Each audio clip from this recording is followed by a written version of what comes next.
বন্ধু শুনছেন 90.8 FM বেতার বিদ্যাসাগর, মেদিনীপুরের একমাত্র কমিউনিটি রেডিও চ্যানেল বেতার বিদ্যাসাগর। আপনার সঙ্গে, আপনার কথায়। কৃষি সংক্রান্ত নানান কথা, প্রশ্ন আপনার, উত্তর দেব আমরা। কৃষিক্ষেত্রের নানান খুঁটিনাটি তথ্য নিয়েই শুরু হচ্ছে আমাদের অনুষ্ঠান ম্যাটিক্স কৃষি পাঠশালা। নমস্কার বন্ধু, শুরু হচ্ছে আজকের ম্যাটিক্স কৃষি পাঠশালা। আজকের ম্যাটিক্স কৃষি পাঠশালার বিষয়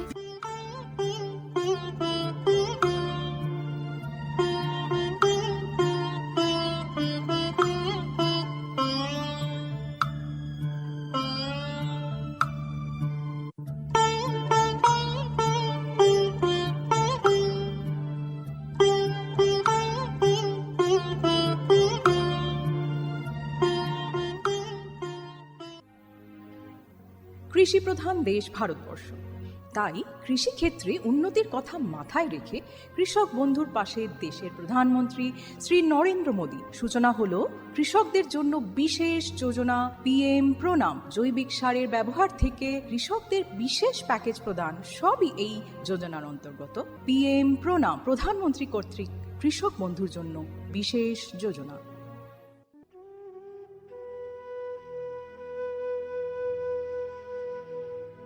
PM প্রণাম, এই প্রকল্পের সম্পর্কেই বিস্তারিত জেনে নেব এবার।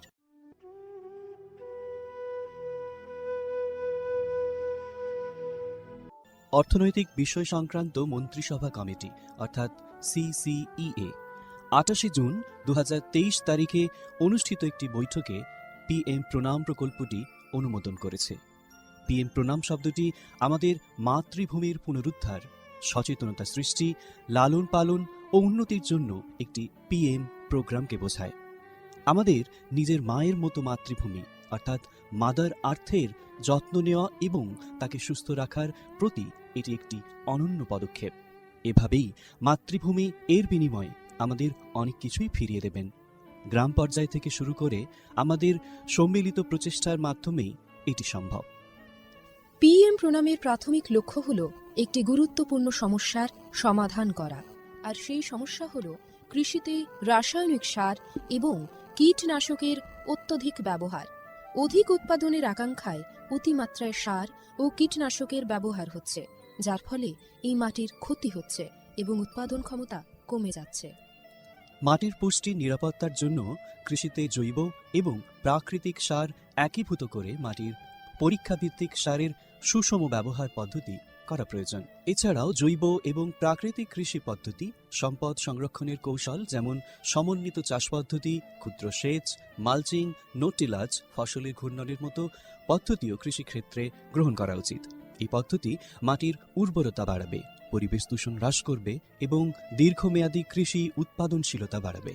কৃষিক্ষেত্রে সুষম সারের ব্যবহার মাটি সহ আমাদের পরিবেশের স্বাস্থ্য নিশ্চিত করতে গুরুত্বপূর্ণ ভূমিকা পালন করে। ভারসাম্য বজায় রেখে সার ব্যবহারের অর্থ হল উদ্ভিদের জন্য প্রয়োজনীয় পুষ্টির উপাদান সঠিক পরিমাণে এবং অনুপাতে সঠিক সময়ে এবং সঠিক পদ্ধতিতে ব্যবহার করা।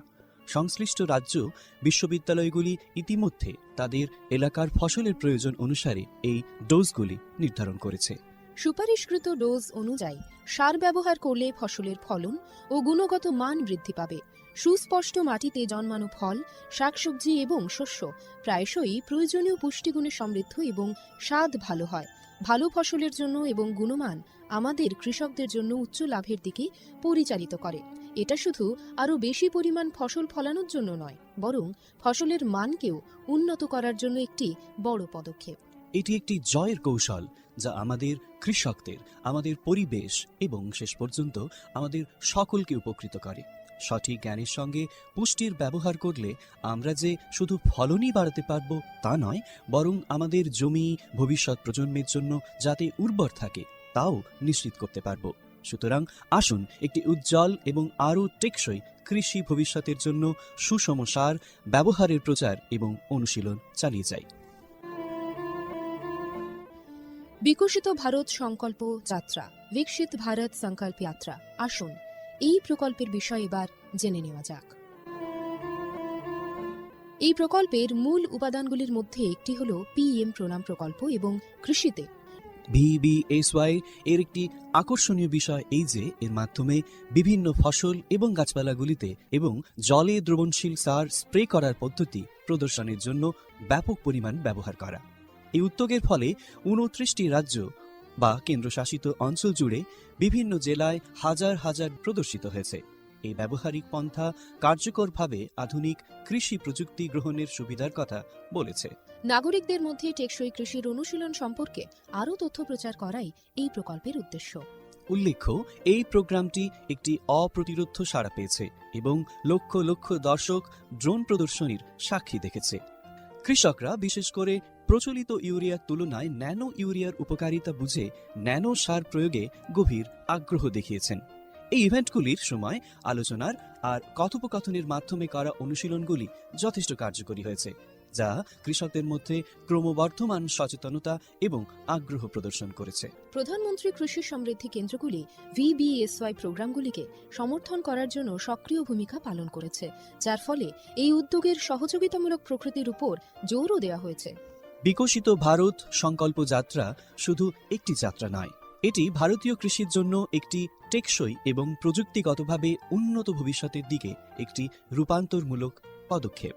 যাত্রার অগ্রগতির সঙ্গে সঙ্গে এটি দেশের কৃষি ল্যান্ডস্কেপকে নতুন রূপ দেওয়ার, উদ্ভাবনকে উৎসাহিত করার এবং সবার জন্য একটি সবুজ আরও সমৃদ্ধ ভবিষ্যৎ নিশ্চিত করার প্রতিশ্রুতি দেয়।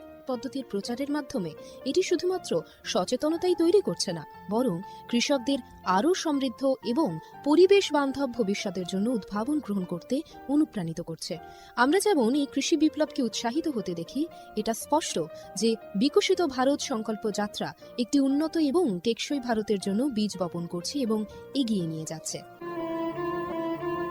এরই অঙ্গ হিসেবে আমাদের এবারের অনুষ্ঠান বেতারের মাধ্যমে কৃষি বন্ধুর জন্য সচেতনতামূলক অনুষ্ঠান ম্যাটিক্স কৃষি পাঠশালা। শুনতে থাকুন বেতার বিদ্যাসাগর FM 90.8। স্বাস্থ্যকর মাটি, স্বাস্থ্য ভারত। প্রিয় কৃষক ভাই ও বোনেরা, ম্যাট্রিক্স ফার্টিলাইজার অ্যান্ড কেমিক্যালস লিমিটেডের পক্ষ থেকে আমরা আপনাদের সকলকে উষ্ণ অভ্যর্থনা এবং শুভেচ্ছা জানাই। বন্ধুরা, matrix fertiliser and chemicals limited Paschimbanga রাজ্যের পূর্ব বর্ধমান জেলার পানাগড়ে অবস্থিত একটি ইউরিয়া উৎপাদনকারী সংস্থা। ম্যাট্রিক্স প্ল্যান্টটি পশ্চিমবঙ্গের প্রথম এবং একমাত্র ইউরিয়া কারখানা।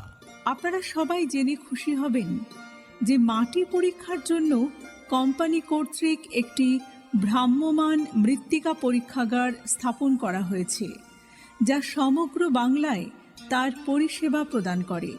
এর পাশাপাশি কৃষকদের চাহিদা অনুযায়ী সংস্থার দ্বারা অন্যান্য নতুন পণ্য উপলব্ধ করা হয়, যার মাধ্যমে আপনারা সকলেই আপনাদের চাষে আরও বেশি ফলন এবং মুনাফা পেতে পারেন। এখন শুনবেন এগ্রোনমিক মেজার ফর সয়েল এরোশন। নমস্কার শ্রোতা বন্ধুরা, আজকে একটা গুরুত্বপূর্ণ আমাদের বিষয় নিয়ে আজকের আলোচনা, এবং খুবই গুরুত্বপূর্ণ আমাদের কৃষক বন্ধুদের ক্ষেত্রে। সেটা হচ্ছে যে আমরা জানি যে ভূমিক্ষয় কৃষির ক্ষেত্রে বর্তমান যেভাবে কৃষি একটা সামগ্রিক গতির সঙ্গে যেভাবে এগিয়ে চলেছে, সেই সাথে ভূমিক্ষয় কিন্তু একটা গুরুত্বপূর্ণ। যেখানে আমরা পলিউশনের কথা বলি, আমরা মৃত্তিকা দূষণের কথা বলি, আমরা জল দূষণের কথা বলি, আমরা বাতাস দূষণের কথা বলি, ঠিক সেইভাবে দূষণের মতো এর একটা গুরুত্বপূর্ণ কৃষির ক্ষেত্রে যেটা কৃষিকে খুবইভাবে আমাদের এফেক্ট করে, সেটা হচ্ছে আমাদের ভূমিক্ষয়। এবং এই যে ভূমিক্ষয়, তো এই ভূমিক্ষয় যেটা হচ্ছে, তার ফলে আমরা জানি যে ভূমিক্ষয়ের যে কুপ্রভাব বা ভূমিক্ষয়ের যে এফেক্ট যেটাকে আমরা বলি, তার ফলে কিন্তু আমাদের যেভাবে প্রোডাক্টিভিটি যেভাবে নষ্ট হচ্ছে, অর্থাৎ আমাদের কৃষির ক্ষেত্রে যেটা আমরা প্রোডাকশন বলি বা উৎপাদনশীলতা বা উৎপাদন বলি, যেমন মার কাটছে, সেই সাথে সাথে যে সামগ্রিকভাবে যখন ভূমিক্ষয় হচ্ছে, সেখানে পরিবেশের ক্ষেত্রে কিন্তু একটা গুরুত্বপূর্ণ তার এফেক্ট কিন্তু পড়ে। তো সেক্ষেত্রে আমার কৃষক বন্ধুরা, যেহেতু কৃষিটা একটা এখন ইন্টেন্সিভ এগ্রিকালচারের দিকে আমরা যাচ্ছে, অর্থাৎ জিনিসটা যেটা এভাবে দাঁড়াচ্ছে যে আমাদের কৃষি আগের মতো কিন্তু এক ফসলি নেই। কৃষি যেখানে ইন্টেন্সিফাই হচ্ছে, অর্থাৎ বহু ফসলি এক ফসলি থেকে বহু ফসলি যেখানে আমাদের কৃষিকাজ হচ্ছে, এবং সেই সাথে সাথে আমরা জানি যে আমার কৃষক বন্ধুরা হাইল্ডিং থেকে শুরু করে হাইব্রিড বিভিন্ন ধরনের যে ফসল বা বিভিন্ন যে জাত যেগুলো আছে সেগুলো চাষ করছে। সামগ্রিকভাবে কিন্তু ভূমির উপরে কিন্তু হচ্ছে। তো সেই সাথে সাথে যেই ভূমির যে ক্ষয় বিভিন্নভাবে তার প্রাকৃতিকভাবে হয়, এবং আমরা জানি যে ভূমিক্ষয় প্রাকৃতিকভাবে যেমন ঘটে থাকে, সেই সাথে সাথে কীভাবে হয় না, মানুষের যে সামগ্রিক যে অ্যাক্টিভিটি, যে কাজকর্ম, আমরা যে মাটির উপর যে কাজকর্ম করি কৃষিকাজ করতে গিয়ে বা অন্যান্য কাজ করতে গিয়ে, তার ফলে কিন্তু ভূমিক্ষয় কিন্তু হয়ে থাকে। তো এই যে ভূমিক্ষয়, তা এই ভূমিক্ষয় যেটা কৃষির ক্ষেত্রে হয়ে থাকে বা কৃষি কার্যের ফলে যেটা আমাদের হয়ে থাকে, যে ভূমিক্ষয় হয়ে থাকে, তো সেই ভূমিক্ষয় থেকে আমরা কি করে আমরা ভূমিকে বাঁচাবো। তো এক্ষেত্রে আমার যারা কৃষক বন্ধুরা যারা কৃষির সঙ্গে যুক্ত আছে, নিবিড়ভাবে যুক্ত আছে, আপনারা কিন্তু আপনাদেরই হাতে কিন্তু আছে যে কি করে আমরা এই ভূমিক্ষয়কে রোধ করতে পারি। সেক্ষেত্রে আমরা কি ধরনের ব্যবস্থাপনা গ্রহণ করতে পারি, যার ফলে কিন্তু আমরা এই সামগ্রিক ভূমিক্ষয়কে কিন্তু আমরা রক্ষা করতে পারি। এক্ষেত্রে ভূমিক্ষয় যদি বলি, বিভিন্ন উপায় আছে ভূমিক্ষয় রোধ করার। আমরা অ্যাগ্রোনমিকভাবে, অর্থাৎ কৃষি কার্যের যে ধরনের কাজকর্মগুলো আমরা করে থাকি, সেই কৃষিকাজগুলো করতে গিয়ে যেমন ভূমিক্ষয় হচ্ছে, আবার সেই ধরনের কৃষিকাজ ওর সাইড বাই সাইড বা ওর সাথে আছে, যেগুলো করে আমরা ভূমিক্ষয়কে কিন্তু রোধ করতে পারি। আজকে আমরা সেই ধরনের বিষয় নিয়ে আমরা আলোচনা করব, এবং আমার মনে হয় আমার যারা কৃষক বন্ধুরা আছে সহজেই কিন্তু এই ধরনের যদি ব্যবস্থাপনাগুলো যদি নিয়ে থাকে, তাহলে কিন্তু আমরা সহজে আমরা নিজেদের ভূমিতে থেকে, জমিতে থেকে আমরা কিন্তু সহজে এই ভূমিক্ষয় কিন্তু অনেকখানি কিন্তু প্রতিরোধ করতে পারবো, যার ফলে কিন্তু সামগ্রিকভাবে পরিবেশের গত দিক দিয়ে যেমন পরিবেশ ঠিক থাকবে, সুস্থ থাকবে, সেই সাথে সাথে আমাদের যে মাটির চরিত্র, মাটির যে গঠন, মাটির যে গ্রথন, এবং সর্বোপরি মাটির যে উর্বরা শক্তি, সেটা কিন্তু ঠিক থাকবে। তো সামগ্রিকভাবে যে আমরা এই যে অ্যাগ্রোনমিক মেজারমেন্ট বলছি, এর সাথে কি থাকে না, এর সাথে আমরা যেটা বলেছি যে ভূমিক্ষয়, আগে যেটা বলেছি যে ভূমিক্ষয়টা কিন্তু বিভিন্নভাবে হতে পারে। আমরা বলেছি যে জলের মাধ্যমে ভূমিক্ষয় হয়, আর কি বাতাসের মাধ্যমে ভূমিক্ষয় হয়। হ্যাঁ, তাহলে আমরা আসি যে আমরা অ্যাগ্রোনমিক বা কৃষির যে কী ব্যবস্থাপনাগুলো আছে তার মধ্যে আমরা করতে পারি। প্রথমে যদি আমরা আসি, আমরা সহজে যেটা আমরা কৃষক বন্ধুরা করে থাকেন সেটা হচ্ছে মালচিং। আপনারা জানেন যে মালচিং বিষয়টা কি? মালচিং বিষয়টা কিছু নয়, আমার কৃষক বন্ধুরা আপনারা এটা কিন্তু করে থাকেন। একটা সহজ উদাহরণ দিলে আপনারা বুঝতে পারবেন। আপনারা যখন বর্ষাকালে দেখবেন, যখন আদা বা হলুদ বা এই ধরনের কচু, এই ধরনের কোনো কিছু যখন লাগান, আপনারা দেখেন যে মাটির উপরে দেখবেন খড় আমরা বিছিয়ে দিই। এটা কিন্তু সহজে কিন্তু আমার কৃষক বন্ধুরা আপনারা করেন, কিন্তু আপনারা যারা শুনছেন আপনারা জানেন এই পদ্ধতি কিন্তু করে থাকেন। তো এক্ষেত্রে আমরা যে মালচিং বিষয়টা বলছি, এটাকে ইংরেজিতে মালচিং বলে। তার মানে কি, যে ভূমির ওপরে যখন আপনি কোনো একটা ফসল লাগাচ্ছেন, তার উপরে এটাকে বিছিয়ে দেওয়া হয়। বিছিয়ে দেওয়া কেন না, এই বিছালে কি উপকারিতাটা হয় না, বিছালে যে উপকারিতাটা যেটা হয় সেটা আপনারা জানেন যে এর মধ্যে কি না, মাটির মধ্যে জল ধারণ ক্ষমতা কিন্তু বাড়ে, যেটাকে রস বলি মাটির আমরা। তার মানে যখন আপনি এই ধরনের খড় বা বিচুলি কোনো কিছু যখন বেচাচ্ছেন, যখন আপনি ফসলটাকে লাগাচ্ছেন, ওই জমিকে নাঙল করার পর তারপর ওই মাটির মধ্যে জো আছে, রস আছে।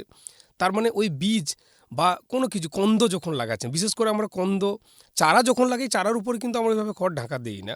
আমরা যখন কন্দ, সেই আপনি যেটা বললাম যে আদা হতে পারে, আমরা বললাম হলুদ হতে পারে, তাহলে এই ধরনের ফসল কচু হতে পারে, আপনি লাগিয়ে দিলেন, লাগার পর রস আছে, তার উপরে যখন আপনি এই খড়, অর্থাৎ খড় যখন আপনি যখন বিচুলি যখন বা কোনো পাতা যখন আপনি ওর উপরে যখন বিছাচ্ছেন, তার মানে মাটির মধ্যে যে রসটা আছে সেই রসটা কিন্তু সংরক্ষিত হচ্ছে। কিভাবে সংরক্ষিত হচ্ছে না, যখন আপনি ওগুলো বিছাচ্ছেন ওই মাটির উপরে, তার মানে ডাইরেক্ট কিন্তু সূর্যের আলো কিন্তু লাগছে না। তার ফলে কী করছে না, যেটা জলীয় বাষ্প আকারে, যেটা আপনার মাটি থেকে, যেটাকে এভাপোরেশন বলি আমরা, জলীয় বাষ্প আকারে যেটা তাপে বেরিয়ে যায়, তাহলে সরাসরি যেহেতু সূর্যের আলো লাগছে না, তাহলে সহজে কিন্তু আপনি সেই এভাপোরেশনটাকে রোধ করছেন। তার ফলে কিন্তু কী হচ্ছে না, মাটির মধ্যে শুকনো ভাবটা থাকছে না, মাটির মধ্যে কিন্তু ময়েশ্চার, অর্থাৎ একবার যদি আপনি সেচ দেন, দেখবেন দীর্ঘদিন ধরে কিন্তু এই রসটা কিন্তু বজায় থাকছে। তার ফলে একদিক দিয়ে আপনার সেচের সাশ্রয় হচ্ছে, এটা কিন্তু গুরুত্বপূর্ণ জিনিস। তাহলে মাটি শুকনো হচ্ছে না, তার মানে যথোপযুক্ত সেই ময়েশ্চারটা বা জোটা পেয়ে তার থেকে অঙ্কুরোদ্গম হওয়া কিন্তু সুবিধা হচ্ছে, গাছটা বেরোতে কিন্তু সুবিধা হচ্ছে। এটা একটা কিন্তু গুরুত্বপূর্ণ কিন্তু মালচিংয়ের বিষয়। বিশেষ করে দেখবেন যেসব জায়গায় একটু খরা কবলিত এলাকা, আমাদের পশ্চিম মেদিনীপুরের কথা ভাবুন, যেখানে জলের একটু ক্রাইসিস, যেখানে মাটির নিচের জলকে সুষ্ঠুভাবে ব্যবহার করা দরকার, তাহলে সেখানে আপনি এত জল পাবেন না। তার মানে রস সংরক্ষণ করা মাটির মধ্যে, এটা কিন্তু মালচিং কিন্তু একটা কিন্তু দারুণ পদ্ধতি, যার ফলে কিন্তু এটা কিন্তু আমরা এর ফলে যখন ঢাকার ফলে ময়েশ্চার যেমন রাখছে, তার সাথে সাথে যেটা বলি যে আমরা যে এই মৃত্তিকার যেটা বলছি যে ক্ষয়, সেটা কিন্তু ক্ষয় কিন্তু রোধ হচ্ছে। কেননা আপনি যেহেতু খড় থাকছে, তার মানে সরাসরি বাতাস কিন্তু উপরে যে মাটিটাকে এটা কিন্তু সরিয়ে নিয়ে যেতে পারছে না। তার সাথে সাথে যদি বৃষ্টি হয়, তাহলে বৃষ্টির জলের ফোঁটার আঘাতটা সহজে কিন্তু মাটির উপরে কিন্তু কন্টাকে আসছে না, খড়ের উপরে আসছে, বা যেটা ছাউনি করছেন, তার ফলে কিন্তু এটা কিন্তু একটা সুন্দর কিন্তু একটা মালচিং কিন্তু একটা উপায় আমাদের মৃত্তিকার এরোশন বা যেটাকে বলি যে মৃত্তিকা ক্ষয় কিন্তু রোধের জন্য। আরেকটা উপকারিতা কী আছে না, যখন আপনি মালচিং যখন ব্যবহার করছেন বা ওই মাটির উপরে যখন বিছাচ্ছেন, এটা লক্ষ্য রাখবেন, আপনার কৃষক বন্ধুরা জানেন, সেটা কিন্তু আগাছা কিন্তু নিয়ন্ত্রণ করে। আপনি দেখবেন যে এই ধরনের মালচিং ব্যবহার করার ফলে উপযুক্ত আলো বাতাস না পাওয়ার জন্য আগাছার বীজগুলো কিন্তু সেখান থেকে কিন্তু মানে অঙ্কুর কিন্তু হয় না। তার ফলে দেখবেন মালচিংয়ের ফলে আপনার আগাছার যে প্রাদুর্ভাবটা যেটা, সেটা কিন্তু অনেকখানি কমে যায়। আপনি দেখবেন, আপনাদেরকে আরও সহজ উদাহরণ দিলে বুঝতে পারবেন যে যখন দেখবেন আপনি কোনো একটা জমিতে মুগ বা মুসুর এই ধরনের চাষ যখন করছেন, বিশেষ করে মুগের চাষ করছেন, কলাইয়ের চাষ করছেন, দেখবেন মাটিটাকে কিন্তু কাভার করে দেয়, পুরো জমিটাকে কিন্তু সবুজে কভার হয়ে যায়। দেখবেন এই ডাল চাষ যেটাকে বলি, এই ডাল চাষ করার ফলে সুবিধা কী বলুন তো? ডাল চাষ করার সুবিধে হচ্ছে মাটিতে যেমন উর্বরতা শক্তি বাড়ে, সেই সাথে সাথে দেখবেন মৃত্তিকা ক্ষয় কিন্তু রোধ করে। কীরকম না, ডাল চাষ এই যে ডালের যে গাছগুলো এগুলো কিন্তু সারা মাটিকে কিন্তু কাভার করে দেয়, মানে কাভার ক্রপ যাকে বলে। তার ফলে কি হয়, এদিকে রস যেমন সংরক্ষণ হচ্ছে, সরাসরি হাওয়া বা জলের যে ফোঁটার যেটাকে আঘাত বলি, যার ফলে আমাদের মৃত্তিকা ক্ষয় হয়, সেটা কিন্তু রোধ করে। আর কি উপকারিতা আছে মালচিংয়ের ফলে? মালচিংয়ের ফলে আরেকটা যেটা বড় উপকারিতা, সেটা হচ্ছে কি যে মাটির যে তাপমাত্রা সেটা কিন্তু নিয়ন্ত্রিত হয়। দেখবেন সয়েলে যেটা টেম্পারেচার বলি আমরা, মাটির তাপমাত্রার নিয়ন্ত্রণের উপর কিন্তু অনেক কিছু নির্ভর করে। কখন কি ফসল চাষ করছেন, তার যে শিকড়ের যে গ্রোথ বা সেই গাছের যে বৃদ্ধি, বা মাটির মধ্যে যে উপকারী যে জীবাণুগুলো আছে, বিভিন্ন ব্যাকটেরিয়া আছে, লক্ষ লক্ষ ব্যাকটেরিয়া আছে, উপকারী জীবাণু আছে যেগুলোকে ব্যাকটেরিয়া বলি, তাহলে তাদের যে কার্যকারিতা, তারা যে উপকারী, যেটা উপকারটা করবে তাদের যে অ্যাক্টিভিটির ফলে, তাহলে তাদের বংশবিস্তার, তাদের কাজকর্ম, বা মাটির মধ্যে যে কেঁচো আছে বা অন্যান্য উপকারী যে কীটপতঙ্গ যেগুলো আছে, প্রাণীরা আছে, তাহলে তাদের বংশবৃদ্ধি, তাদের কার্যকারিতাটা কিন্তু টোটাল নির্ভর করছে কিন্তু সয়েল, যেটাকে টেম্পারেচার বলি। এবং মাটির টেম্পারেচার আরেকটা ব্যাপার কি, মাটির মধ্যে যে বিভিন্ন গাছের খাদ্য মৌলগুলো যেগুলো আছে, সেগুলোকে সেগুলোকে বিভিন্ন ধরনের যেগুলো ব্যাকটেরিয়া, উপকারী ব্যাকটেরিয়া আছে, যারা গাছের খাবারটাকে রান্না করে গাছের গ্রহণযোগ্য অবস্থায় নিয়ে আসে। তাহলে সেই যে ব্যাকটেরিয়াগুলো যে গাছের খাবারগুলোকে রান্না করে গাছকে খাওয়ার উপযোগী করে দেয়, তাহলে তাদের বংশবিস্তার বা তাদের কার্যকারিতা কিন্তু নির্ভর করে মাটির টেম্পারেচারের উপর। সুতরাং মালচিং একটা কিন্তু গুরুত্বপূর্ণ পদ্ধতি। মালচিংয়ের যেমন এতগুলো উপকারিতা আছে, তার সাথে সাথে যেটা বললাম যে ভূমিক্ষয় রোধ করার ক্ষেত্রে কিন্তু এর একটা বিরাট গুরুত্বপূর্ণ। এবং সর্বোপরি আপনারা জানেন যে মালচিং, যেমন আমি খড় বিচুলির কথা বললাম, মালচিং কিন্তু ইনঅর্গ্যানিক বা অজৈবভাবেও হয়। পলিথিন দিয়ে করতে পারি আমরা মালচিং, আপনারা জানেন পলিথিনের মাধ্যমে মালচিং হয়। তাহলে এটা একটা কিন্তু গুরুত্বপূর্ণ জিনিস, যেটা মালচিং, এটা কিন্তু অ্যাগ্রোনমিক একটা প্র্যাকটিস আমরা বলতে পারি, যার ফলে কিন্তু আমরা ভূমিক্ষয় কিন্তু সহজে কিন্তু আমরা কিন্তু করতে পারি। আচ্ছা, এবার আরেকটা জিনিস কি, আরেকটা উপায় আছে আমাদের কি, সেটা হচ্ছে কি না, সেটা হচ্ছে যে কন্ট্যুর ফার্মিং। আপনারা জানেন যে কন্ট্যুর ফার্মিং জিনিসটা কি। কন্ট্যুর ফার্মিং আপনারা দেখবেন আমাদের পশ্চিমাঞ্চলে যেখানে মাটি, আপনারা দেখবেন যে বিভিন্ন ধরনের কিন্তু ভূমিরূপ দেখা যায়। দেখবেন আপনি কিছুটা দূরে গিয়ে দেখবেন একটা উঁচু ধরনের জমি আছে, তার ঠিক কিছুটা নিচে দেখবেন একটু নিচু ধরনের জমি আছে। তার মানে সেখানকার এক ধরনের আল আছে, আবার উপরে যখন আপনি দেখছেন উপরেরও উঁচু আল আছে। তার মানে আমাদের এই শালবনী থেকে শুরু করে পশ্চিম মেদিনীপুরের, আমি যদি পশ্চিমাঞ্চলের যদি কথা বলি, বাঁকুড়া, পুরুলিয়া বা আমাদের পশ্চিম মেদিনীপুরে, তাহলে এখানে বিভিন্ন ধরনের ভূমিরূপ কিন্তু দেখা যায়। তাহলে বিভিন্ন ধরনের ভূমিরূপ দেখার জন্য সেখানকার যে ভূমিক্ষয় কিন্তু সেখানে দেখা যায়। তাহলে সেখানে আপনারা দেখবেন যে তার বিভিন্ন রকম উঁচু জমির উঁচু ধরনের আল, নিচু জমিতে নিচু ধরনের আল। তাহলে এখানে যখন কন্ট্যুর ফার্মিংয়ের যখন কথা বলছি, এখানে তাহলে আমি সেই আলের যে ধরনের ভূমিরূপ আছে, সেই ভূমিরূপকে বিচার করে বা তার উপর নির্ভর করে কিন্তু আমাকে কিন্তু সেই জমির নাঙল থেকে শুরু করে সেই জমিতে আমি কী ধরনের ফসল লাগাবো, সেটা কিন্তু আপনাকে কিন্তু নির্বাচন করতে হবে। অর্থাৎ ভূমির উপর বেস করে নির্ভর করে আপনাকে তার ফসল এবং তার যে জমি তৈরির যে পরিকল্পনা সেটা কিন্তু করতে হবে। এটা যদি আমরা না করি, আমি যদি মনে করি যে না আমার নিচু ধরনের যা জমি আছে আমি উঁচু জমি লেভেলের করব, ওইভাবে করলে কিন্তু হবে না। ওইভাবে করলে কি হবে, সেখানে কিন্তু ভূমিক্ষয় কিন্তু আরও কিন্তু মাত্রায় কিন্তু বেড়ে যাবে।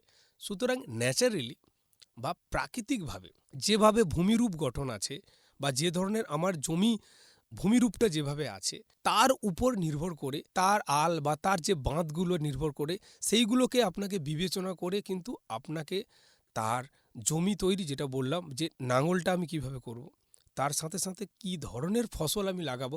উঁচু জমিতে এক ধরনের ফসল হবে, আবার যেটা নিচুতে, যেটা দেখলেন যে উপর থেকে সব জল গড়িয়ে এসে নিচু জমিতে যেখানে জল জমা হয়, নিশ্চয়ই সেখানে হবে না।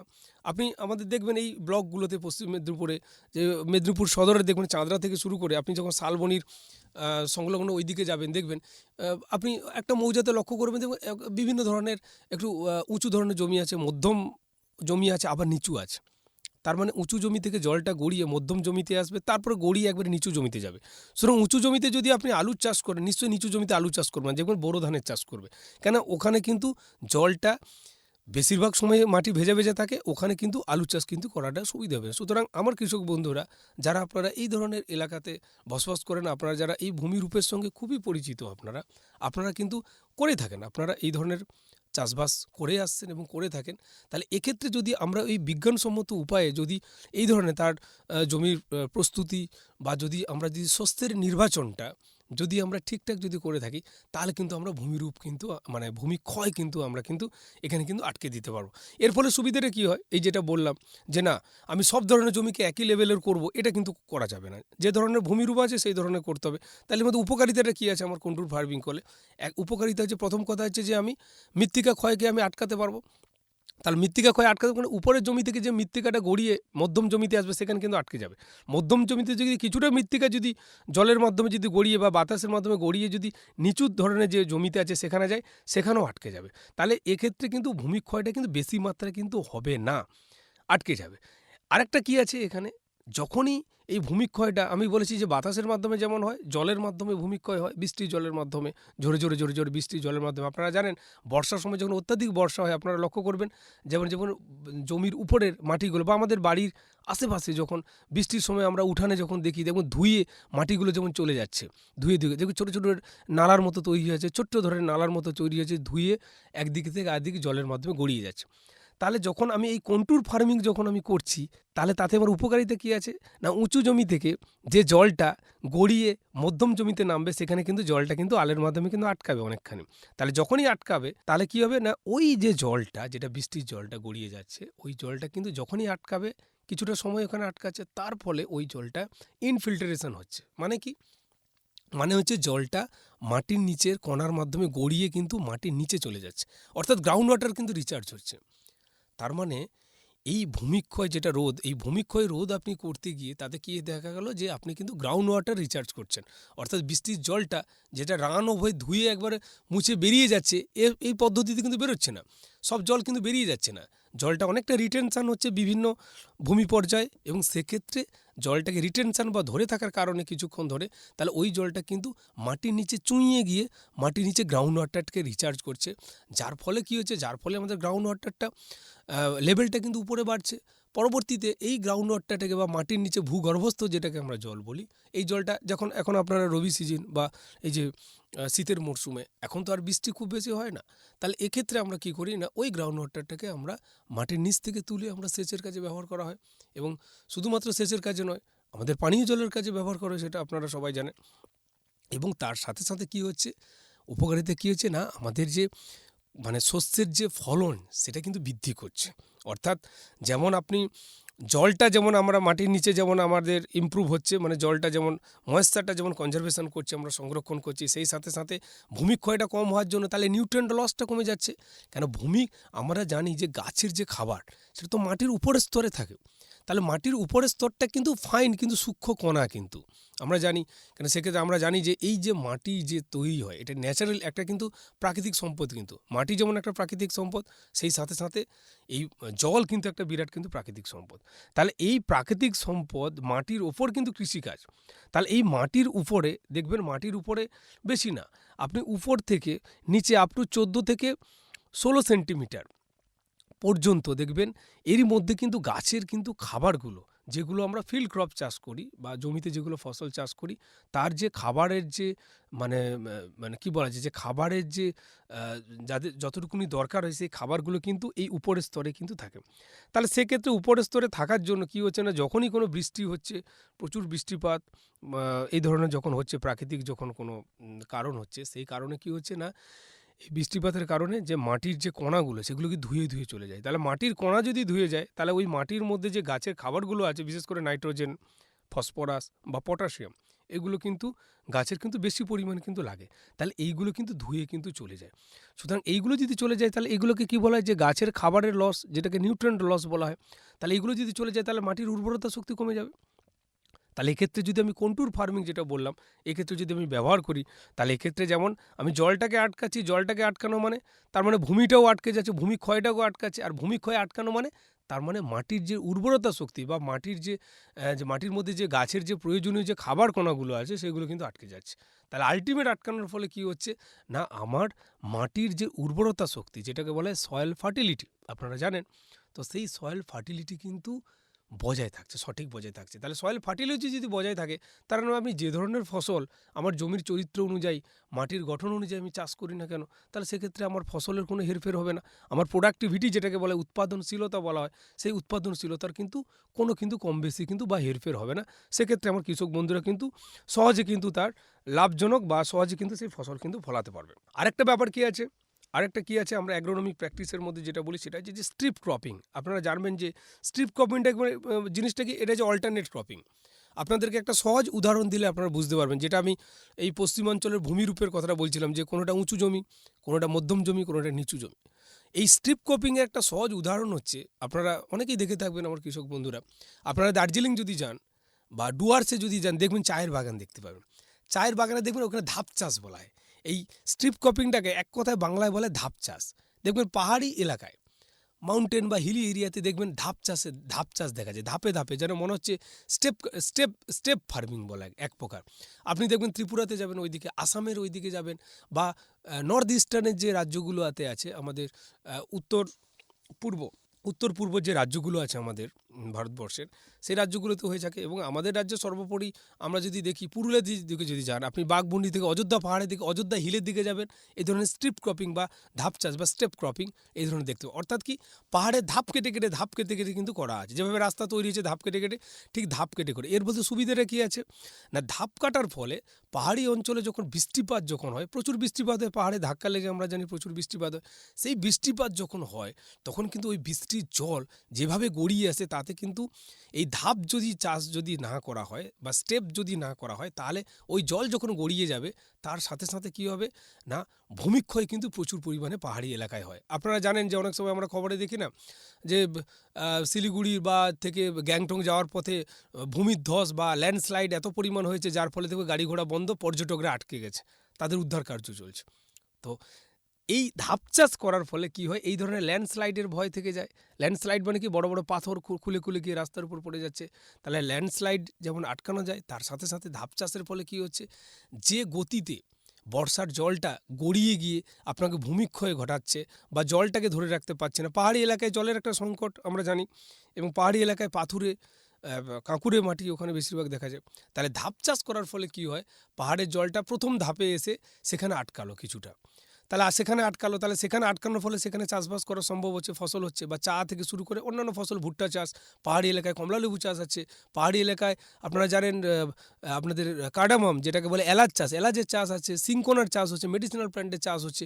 এছাড়াও অন্যান্য বিভিন্ন ধরনের ফসলের পাহাড়ি এলাকায় চাষ করা হয়। কেন পাহাড়ি এলাকায় ভূমিরূপটা যেমন অন্যরকম, সেখানকার ভূমির চরিত্র সেখানে অন্যরকম, কেন সেখানকার মাটি অনেকটা কিন্তু আম্লিক ধরনের মাটি। সুতরাং সেখানকার মাটির পিএইচ অনুযায়ী, সেখানকার মাটির গঠন অনুযায়ী সেখানকার চাষবাসের বিভিন্ন ধরনের ফসল সেখানকার জন্য রেকমেন্ডেড করা আছে।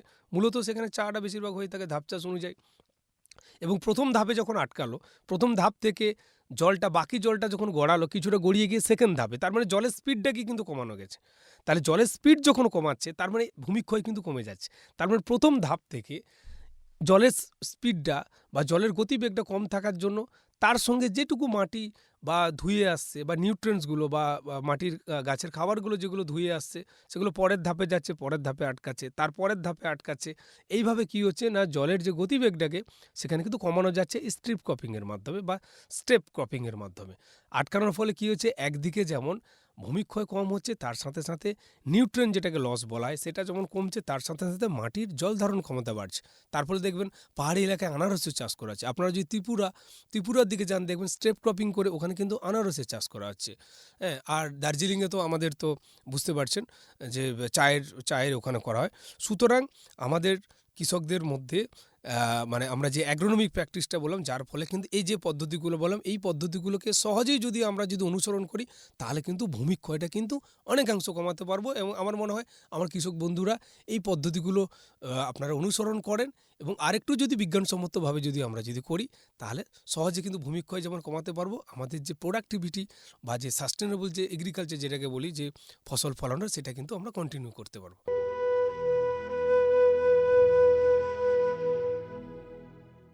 এতক্ষণ শুনছিলেন কৃষি সংক্রান্ত বিশেষ অনুষ্ঠান ম্যাটিক্স ফার্টিলাইজার্স ও কেমিক্যালস লিমিটেডের প্রস্তুতি, কৃষক ভাই ও বন্ধুর জন্য কৃষিক্ষেত্রে বিশেষ বার্তা। এই ধরনের অনুষ্ঠান আরও শুনতে কানে রাখুন বেতার বিদ্যাসাগর 90.8 FM, ঠিক বেলা 1টায়।